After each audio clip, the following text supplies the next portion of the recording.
വിവാഹം നടന്നത് പെട്ടെന്നാ, പക്ഷേ ആളും പെട്ടെന്ന് പോയി. വലിയ പൊടി പൊടിച്ചൊന്നും അല്ലെങ്കിലും അറിഞ്ഞ് കല്യാണം നടത്തിയത്. വേണമെങ്കിൽ വേറെ വിവാഹം കിട്ടത്തില്ലായിരുന്നു ആ കാലത്ത്, പക്ഷേ വേണ്ടാന്ന് വെച്ചതാണ് കല്യാണം. അല്ലെങ്കിൽ കല്യാണമൊക്കെ ധാരാളം കിട്ടിയേനെ. അല്ലെങ്കിൽ ഇന്നത്തെ കലാരോഗത്ത് ആരെയും കിട്ടും, കല്യാണം കഴിക്കത്തില്ല, നമുക്ക് വേണ്ടാന്ന് വെച്ചത്.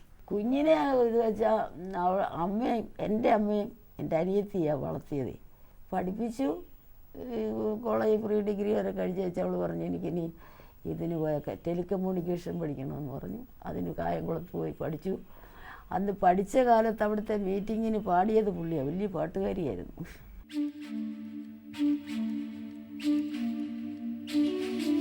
സിനിമയിൽ നല്ല തുടക്കം കിട്ടിയിട്ടും ഏറെ വേഷങ്ങൾ അണിയാനുള്ള ഭാഗ്യമുണ്ടായില്ല. സിനിമയിൽ മേൽവിലാസം ഉണ്ടാക്കാൻ കഴിയാതിരുന്നത് നാടകത്തിൽ നിന്ന് വിട്ടുനിൽക്കാൻ ഈ അഭിനേത്രി ആഗ്രഹിക്കാതിരുന്നതുകൊണ്ടാണ്. അവസരങ്ങൾ ഒരുപാടുണ്ടായിട്ടും ഏതാനും സിനിമകൾ മാത്രം ചെയ്ത് അഭ്രപാളിയോട് ഭ്രമം തോന്നാത്ത അഭിനേത്രിയായി അരങ്ങിന്റെ ദീപ്തപ്രഭയിൽ നാടകപ്രേമികളുടെ പ്രിയപ്പെട്ട താരമായി തുടരുകയായിരുന്നു അമ്മിണി. അങ്ങനെ മോള് മരിക്കുമ്പം ബാംഗ്ലൂരിൽ നാടകം അഭിനയിക്കുക സ്റ്റേജിൽ. എൻ്റെ കഥ ഭയങ്കര കഥയാണ്. ബാംഗ്ലൂരിൽ കവാലി നാടകം അഭിനയിക്കുക. അപ്പോൾ അഭിനയിച്ചുകൊണ്ടിരിക്കുമ്പോഴാണ് കുഞ്ഞ് മരിക്കുന്നത്. അത് ഞാൻ അറിയുന്നില്ല. അന്ന് ഈ ഇതില്ല, ഫോണില്ല, ടെലഗ്രാം ഈ കമ്പിയാണ്. അപ്പോൾ അവരെ ഇവിടെ അറിയിച്ച് വീട്ടിലറിയിച്ചേ ഉള്ളൂ, അവിടെ അറിയിച്ചില്ല. അപ്പോൾ 10 ദിവസം കൂടെ കറങ്ങിക്കഴിഞ്ഞാൽ നാടകം കഴിഞ്ഞാൽ ഞങ്ങൾ ഉളശ്ശ വരുന്നത് സാറിൻ്റെ വീട്ടിൽ. വന്ന് കയറിയപ്പോൾ ഞാൻ ചോദിച്ചു, ഇനിമ ചേച്ചി വീട്ടിൽ വിശേഷം വല്ലതും ഉണ്ടോ? അമ്മ സുഖമില്ലാതെ കണ്ടേച്ചാൽ ഞാൻ വന്ന്. ഒന്നുമില്ല അമ്മണി, ഉണ്ടെങ്കിൽ ഇപ്പോൾ അറിയിക്കത്തില്ല, ആരെങ്കിലും മരിച്ചില്ലായിരുന്നോ, അതുകൊണ്ട് ഒന്നുമില്ല എന്ന് പറഞ്ഞു. ഞാൻ പറഞ്ഞു ഞാനങ്ങ് പോവാ, സന്ധ്യയായി. സന്ധ്യയ്ക്ക് അമ്മണി പാനോ, അമ്മണി അവിടെ വിശേഷമൊന്നുമില്ല, ഇന്ന് പോകണ്ടെന്ന് പറഞ്ഞു. പിറ്റേ ദിവസം ഞാൻ ഇവിടുത്തെ അവിടെ വന്നപ്പോൾ ഞാനിങ്ങനെ ബസ്സിന് കയറി വരുമ്പോൾ ഞാനിങ്ങോട്ട് ഇറങ്ങുമ്പോഴേ എല്ലാം തെറ്റാണ് കാണുന്നത്. അപ്പോൾ ഇങ്ങോട്ട് വന്ന് ഈ മാന്നാത്തെടുത്തപ്പോൾ ഞാൻ ചോദിച്ചു, ഒരു ദേവകി എന്നും പറഞ്ഞൊരു മുനിസിപ്പാലിറ്റി ജോലിയുള്ളവൾ, ഈ ചേങ്കരയുള്ളത്, അവിടെ കയറി വണ്ടിയെ കയറി. ഞാൻ ചോദിച്ചു, ദേവകി വീട്ടിൽ വിശേഷം വല്ലതും ഉണ്ടോ? അമ്മയ്ക്ക് ഇങ്ങനെ. അയ്യോ അമ്മണിയമ്മ അറിഞ്ഞില്ലയോ? അമ്മണിയമ്മയുടെ മോള് മരിച്ചു പോയി. അയ്യോ ഞാൻ ആ വണ്ടിയെ വീണു.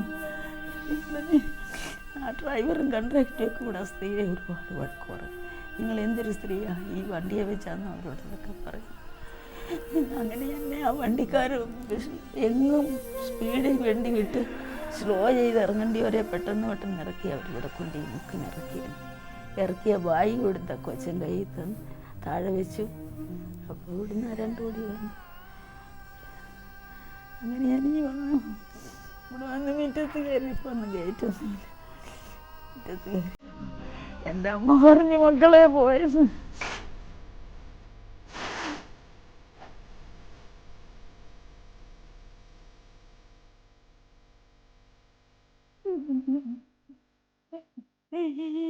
എൻ്റെ മുന്നേ എൻ്റെ ചൂയി മോള് പോയത് ഞാൻ കണ്ടില്ല. രാജസ്ഥാനിൽ അടക്കം ചെയ്തു. പള്ളിയിൽ കല്ലറയിലൊക്കെ അടക്കിയിരിക്കുക അനിയത്തി. എനിക്ക് കാണാനും ഒത്തില്ല, കണ്ടുമില്ല. ട്യൂമറായിരുന്നെന്ന് പറഞ്ഞ് പെട്ടെന്നാണ്. അതിന് ടെലികമ്മ്യൂണിക്കേഷൻ ജോലി കിട്ടിയതാണ്. ഇവിടുന്ന് പാസ്സായി അങ്ങ് കൊണ്ടുപോയതാണ്. അവളെ അനിയത്തിയാണ് വളർത്തിയത്. നമ്മൾ നാടകത്തിനൊക്കെ പോകുന്നുണ്ട്. അവൾ പറഞ്ഞ് കുഞ്ഞിനെ ഇവിടെ നിർത്താനൊക്കത്തില്ലെന്ന് പറഞ്ഞ് അവൾ കൊണ്ടുപോയി. 1 വർഷം കഴിഞ്ഞപ്പോൾ ജോലി കിട്ടി. 1 മാസത്തെ പൈസയും എനിക്ക് കിട്ടി. അയച്ചതെന്ന് ഞാൻ മേടിച്ചോളെ പോയതാണ്. തിരിച്ചു വരുമ്പം മരിച്ചെന്ന് അറിയുന്നത്. അങ്ങനെ എല്ലാ ദുഃഖവും അനുഭവിക്കുന്ന ഒരു തള്ളയാണ് ഞാൻ. രാജസ്ഥാനിൽ ഒരു മീറ്റിങ്ങിന് പാടി ഒരു സ്റ്റീൽ ഗ്ലാസ് എൻ്റെ കുഞ്ഞിന് കൊടുത്ത് പ്രസൻറ്റ് അവിടെ കിട്ടിയതാണ്, രാജസ്ഥാനിൽ കിട്ടിയതാണ്. അതിലാണ് ഞാൻ വെള്ളം കുടിക്കത്തുള്ളൂ. ഇവിടെ ആയതിനു ശേഷം ആ പാത്രത്തിലാണ് ഞാൻ വെള്ളം കുടിക്കുക. ആ ഗ്ലാസ്സിൽ എൻ്റെ മക്കളെ അവരെല്ലാം എല്ലാം കൊണ്ട് തന്നാലും ഞാൻ അതിലെ വെള്ളം കുടിക്കും.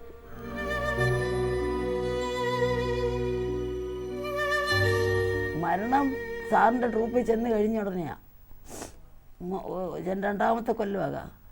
ആദ്യം പ്രേതലോകം, പിന്നെ കാവാലിയ സമയത്താണ് 2ാമത്തെ കൊല്ലമാണ് കുഞ്ഞ് മരിച്ചത്. പിന്നെ നാടകം മുഴുവനെന്ന് പറഞ്ഞാൽ 10,000 നാടകം കളിച്ച മുഴുവനും. അങ്ങനെ 1 പൈസയും സമ്പാദിച്ചിട്ടില്ല.